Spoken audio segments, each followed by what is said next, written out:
Orson Scott Card. Orson Scott Card is a science fiction author.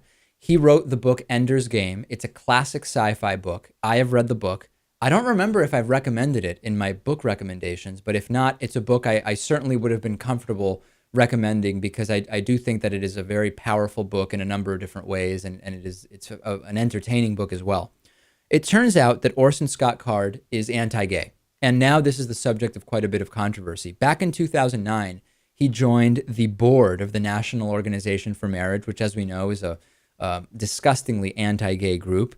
He also said that he wrote on in the Mormon Times. I don't know if he's actually Mormon, but he wrote in the Mormon Times, married people attempting to raise children with the hopes that they in turn will be reproductively successful have every reason to oppose the normalization of homosexual unions. I mean, it's the type of vocabulary we hear from the most extreme anti-gay nuts. Now, Orson Scott Card has found out that there's actually a boycott planned of the movie version of the book Ender's Game. There's a movie that is in the works of Ender's Game, the book. And when he found out that there is actually a boycott being planned because of his anti-gay points of view, he said that actually the gay marriage issue is completely moot now because the Supreme Court rulings have made it moot. How? I don't know. And he also says that gay marriage supporters need to show tolerance towards those who disagreed with them when the issue was still in dispute. Basically saying those who are in favor of equality need to tolerate those who are in favor of discrimination. I have a couple thoughts on this. Number one, the idea that we have to tolerate discriminatory bigots does not make logical sense to me. Legally speaking, we do tolerate intolerance. It's called the First Amendment.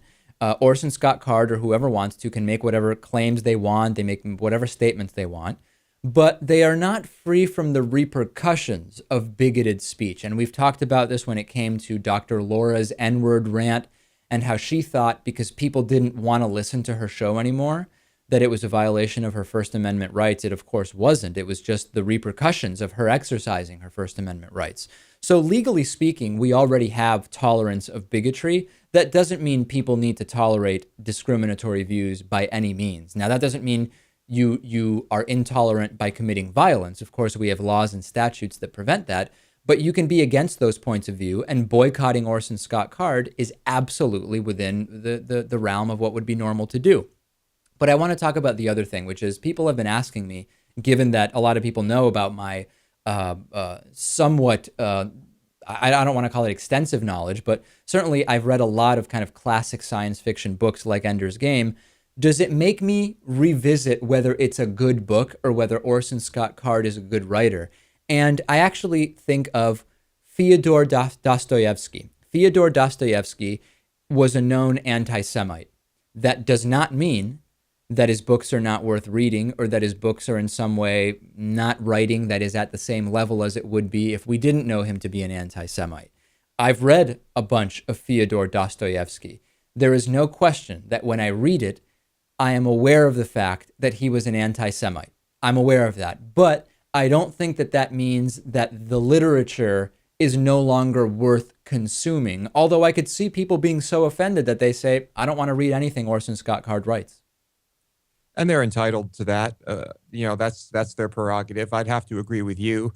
Can I still watch a Mel Gibson movie and enjoy it? Can I still watch Braveheart and enjoy it?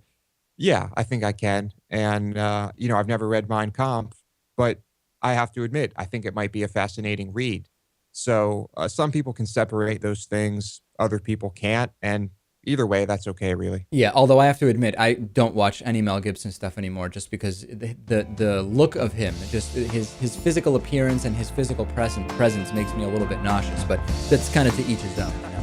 Facebook.com/David Pakman Show. Join us on Facebook. We'll take a break. Dennis Campbell is next, and then still plenty more to talk about. Glad you're with us today. The David Pakman Show at davidpakman.com.